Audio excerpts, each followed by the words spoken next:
old gods.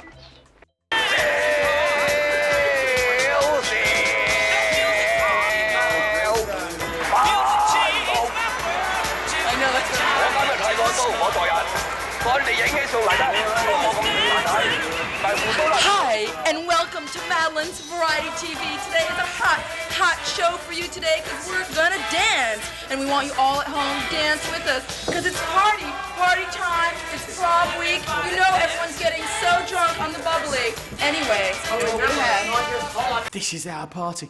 This is your party. Look at me. Guy? It's all for you.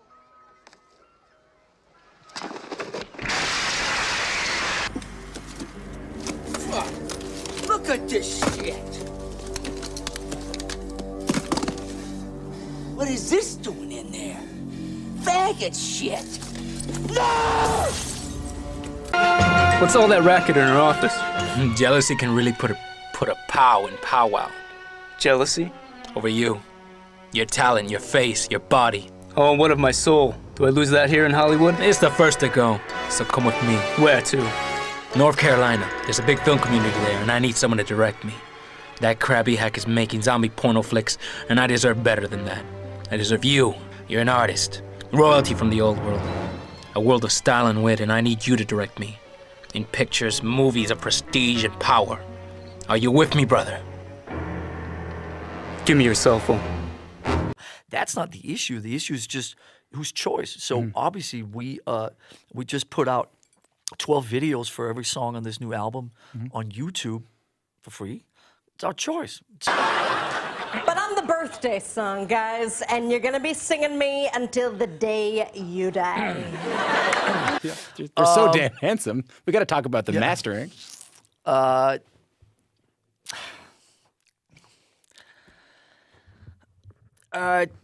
You know, it goes like, where does it come from? I mean, it's not like we sit down around a table like this and go, Put your hands in the middle of now we gotta make another record, and 18 months from now, I'm gonna be up at CBC talking, doing an interview, and I'm gonna shove it right back in his face and go, you know what? We just want to prove to the world, and all this type of stuff. Yeah. I mean, when we get together in a room and write songs, God, absolutely, trust me. Because you're so handsome? It's probably, because we're so handsome. Yeah, that's probably it. Just jealousy. People, exactly. You have to throw something at,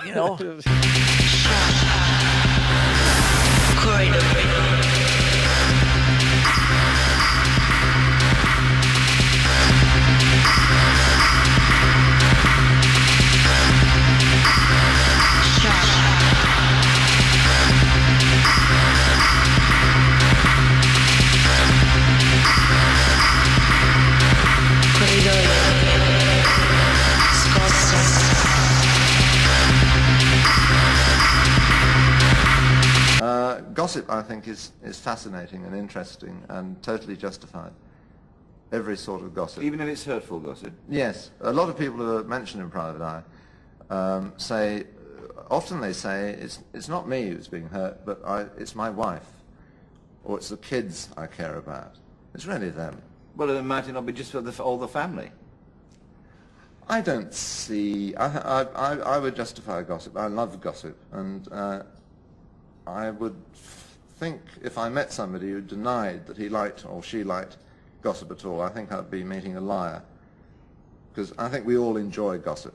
But where do you draw the line? I mean, is there anything that you wouldn't gossip about? Is there any lengths you wouldn't go to pursue a piece of gossip?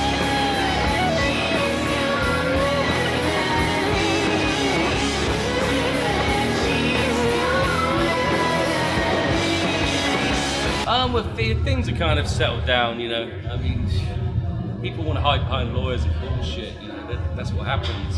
When there's room for, lawyers to get involved, it's going to be a fucking problem. I mean, I started things with friends, on a handshake. Yeah, I think it's come off more hateful. There's kind of some bit of anger in there, a bit of resentment towards fucking people, Maybe I think I've reached a point in my life when I don't trust anyone anymore. Maybe life isn't so fucking good. You like to watch? Watch this. Sliver. Watch it on video now at a collectible low price. Being in a band work as a counterbalance to that, or does balancing both make life more difficult for you? No, I think it's pretty good. I mean, I'm pretty busy, but it's a good way of being busy. I don't know. Like, I feel like if it was just doing a band, I'd be stressed out and be more concerned with making money and more concerned with, really just being in the business of being in a band, which is kind of gross a lot of the time. And this way, just by doing the band, is kind of like a hobby or a secondary thing that I'm not relying on. There's really no limitations placed on it. We don't have to cater to anything in order to survive. And I feel like that's pretty freeing, being in a band at our level, where maybe we could try really hard to live off of it, but it probably wouldn't be as good for anyone. For our fans or for us. Cape Cod sunset. Oh my God, the swirl. That's how the water was today. Thanks for tipping me off. Classic. It's a classic. It is. The swirling clouds. It is nice. Looks like a wood panel. That's pretty. Yeah, really. We're looking at that. Oh no. No, actually in the bedroom window, when you can see it better. And then Felix is coming over. Felix, the singer, the stage performer. I know, I've seen part of it, but I haven't seen it. I'm going to see it soon. Absolutely classic. Pretty soon. Check the last of the last. Oh my God. I know. I brought my camera. We know that you want to see work of art. Yeah, but I can stay. We have 2 TVs here. Yeah. Or you could if you did it a zillion. Yeah. These oysters, you get them in New York. Yeah. There's a beautiful view here and a beautiful house. It's almost the same The view. sun setting. Except I noticed for taking photographs, which I've always liked doing in the kitchen, the umbrellas in the way. You need the 2 decks. Mimi, there you are. And I am leaving. I'm busy with the computer. You'd think I know what I'm doing. Mimi, you do know what you're doing. I am leaving for Cambridge. I have reading material right here. And I will be back to explore the Cape. Would you like to see a blueprint of the property? No, thank you.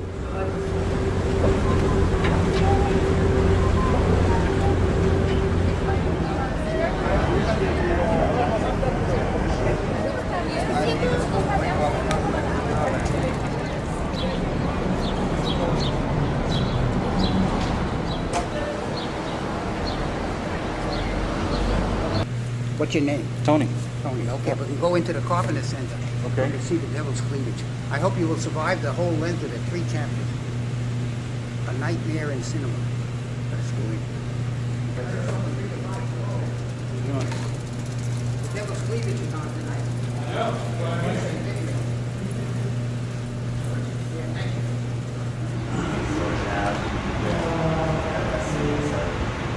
Is anybody in there?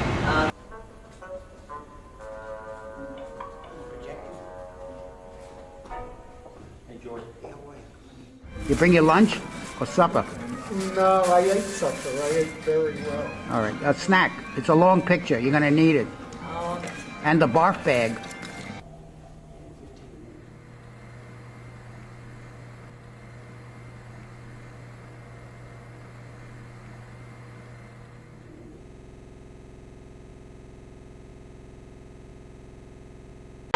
Ladies and gentlemen, I've known this young man since he was 2 years old. With Turn to Gold, would you welcome Mr. David Austin, the biggest star of 1984?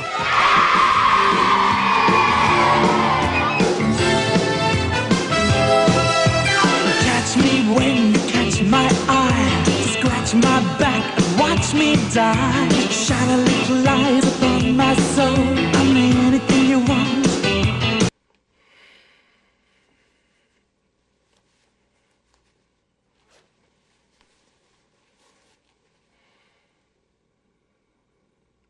I'm a star.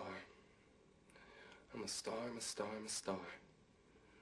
I am a big, bright, shining star. J'aime excitement, ooh, j'aime adventure, ooh, glamour and glitter, fashion and fame. Jam is truly outrageous, truly, truly, truly outrageous. Whoa.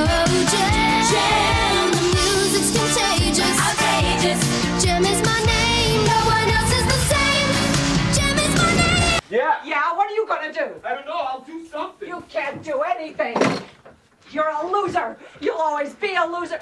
You couldn't even finish high school because you were so stupid, so what are you gonna do? I'll do something, I'll do it. You don't know what I can do. You don't know what I can do, what I'm gonna do, what I'm gonna be. You don't know I'm good. I have good things that you don't know about. And I'm gonna be something I am. No. I may be crazy, but who cares? You amaze me, and it's no big secret that I need you. A treasure lies within my heart. A kiss ignites the vital spark. Just shine your light upon my soul and watch me as I turn to gold. A treasure lies within my heart. A kiss ignites the vital spark. Just shine your light upon my soul and watch me as I turn to gold. I begrudge any artist for getting an audience. I'm sorry, I never found that poverty meant purity. That's rubbish. Time, space for money, money, money, money, money, money, money. Obviously, the Twilight Zone is your own creation. You're doing it for money. I think that our audience would be fascinated to know. For money, money, money, money, money, money, money. And again, I don't want to get too specific, but... How many years have I got? She's mine, too. Convinced himself, though he didn't convince many other people, that this idea of a world of existentialists all making decisions for themselves would be a world of socialists who treat each other as equals. And it's hard to see, really, why it shouldn't be a world of egomaniacs who treat each other like dirt. Again, it depends on when, where, my mood, everything. Who knoweth the mysteries of the will? The will herein lieth which dieth not. Man need not kneel before the angels, nor lie in death forever, but for the weakness of his feeble will. Yes, yes, yes, yes! They go around looking younger for a few days, then they need more.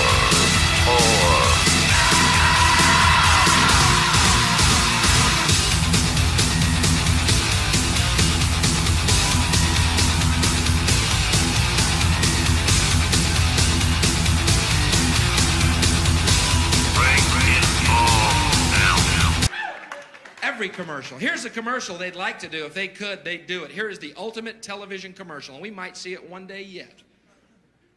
Here's the woman's face. Beautiful. Camera pulls back, naked breast. Camera pulls back, she's totally naked. Legs apart. 2 fingers right here. And it just says, drink Coke.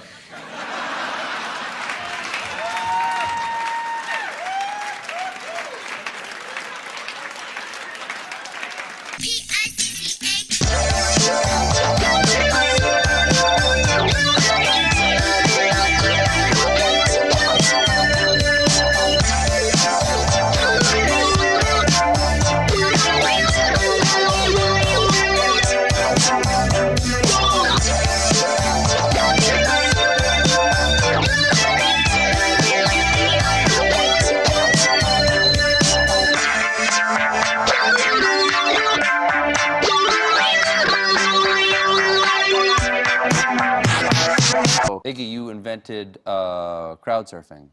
When's the last time you did that? Last tour, last year. Yeah. I don't do it as much. Not doing as much? No, because I'm all, I'm like rubber bands and all that, Well, don't snap anything tonight. All right. No. Everything will be cool. It's getting less and less, which is strange. With the internet and everything, you'd think that sarcasm would be like a whole new art form, but instead it's getting more like people are so polarized by anonymous tweeting and things like this is my position, this is your position, we can never meet in the middle. And so sarcasm is almost a lost art. 5 seconds. Should we talk about Trump? That's about 5 seconds too long. I know what you mean. Trump is not frightening. Trump is an idiot. What's scary is that 3 to 4 people out of 10 people in America think that this would be a good idea to have him run our country and quite possibly the NATO alliance. This is not good. But I see the same pattern in Germany, in France, in Italy. The right wing makes this comeback because they play on people's fears, and we saw this in the 1930s here. Okay? I know, yes. And this is history repeating because people don't learn lessons, and Trump is a lesson that needs to be learned. You talk often about the universe having its way. Do you believe in fate? Well, Destiny? absolutely. Well, I do believe in fate and a universal order and a universal way of doing things. And if the universe decides that Donald Trump needs to be the leader of the world, then there's other planets to go to. Yeah, hopefully there's some escape. I mean, you believe in aliens, so possibly they could save our asses. Yeah, no, I don't believe in them. I know them, so you know them. It's all good. Yeah. Okay, get me a ticket from them if it happens. No, I will. I'll make sure you get a VIP Please, pass on the mothership that comes to pick me up when Trump gets president. I'm out of here. I'm coming with you. Yeah. I think what happened in Syria is a disgrace to humanity. And he's there, and I guess he's running things. So something should happen. Thanks, folks. I'll see you in a little while.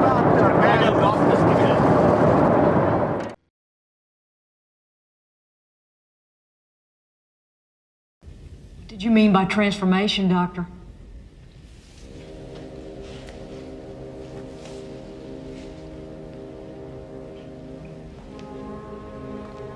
I've been in this room for 8 years now, Clarice. I know they will never ever let me out while I'm alive. What I want is a view. I want a window where I can see a tree, or even water. I want to be in a federal institution far away from Dr. Chilton. Let me out!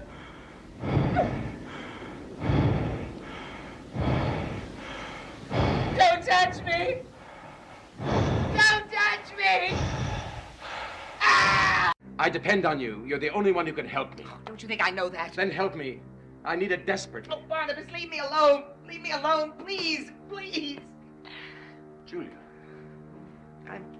I'm sorry. I never saw you lose control before. We're dead. We're dead, just like James and Amanda. We're Stop dead. it! Oh, no, dead. Julia, dead, stop dead. it! No.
Okay, we love you. First of all, check Thank you.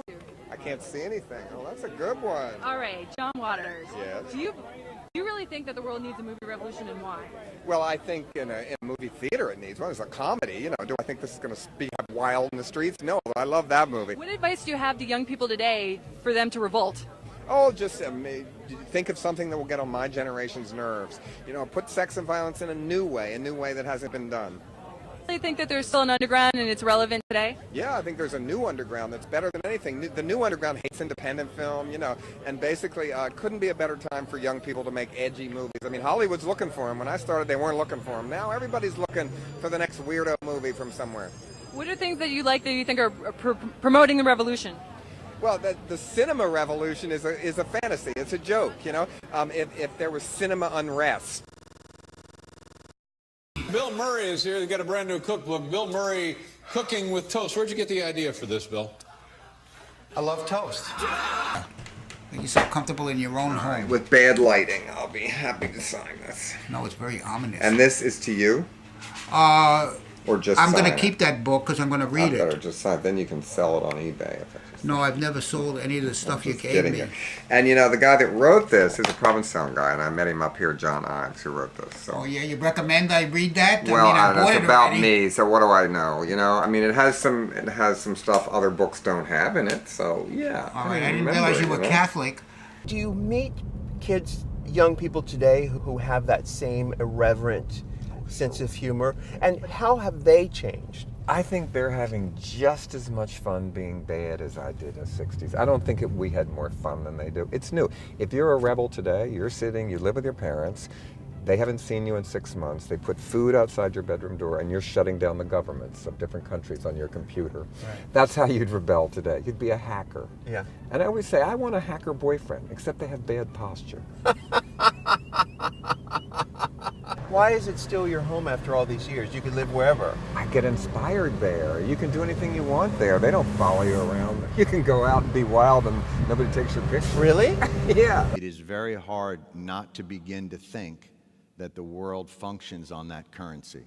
There's only 2 cities that I know of that are that arrogant, and that's DC and Los Angeles, where they truly believe. You know, and we saw it again with Larry Wilmore. At the White House. At the White House I want to ask you about your reaction. Larry Wilmore did the White House Correspondents' Dinner, and everybody went nuts. My God, he's done. With what? He's finished. He's not running for anything. He's not finished. He'll never get asked back. I don't think he gives a shit. Right. You know, and when you watch the post-show analysis, it was all based on whether or not he had helped himself, how some of the room had read it.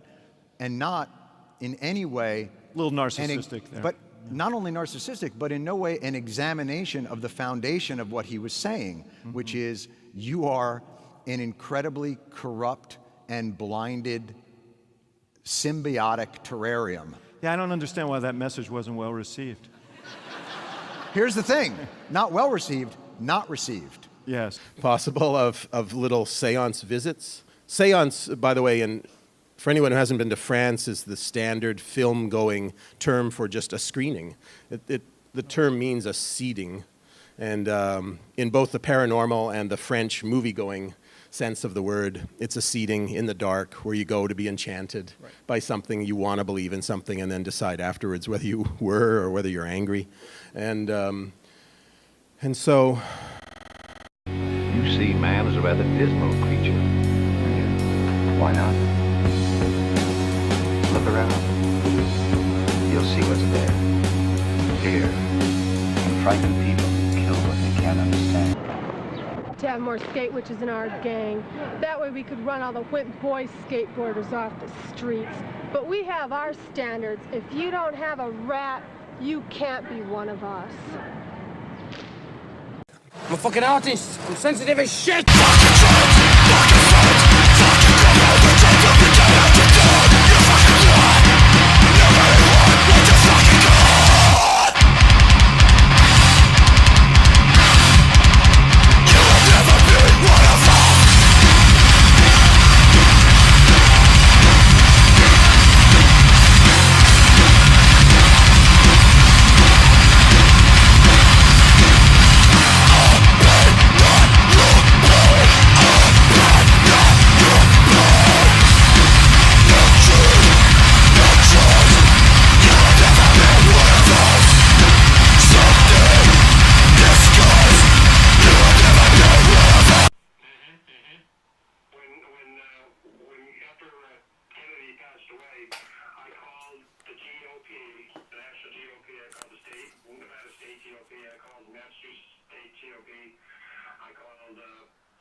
And so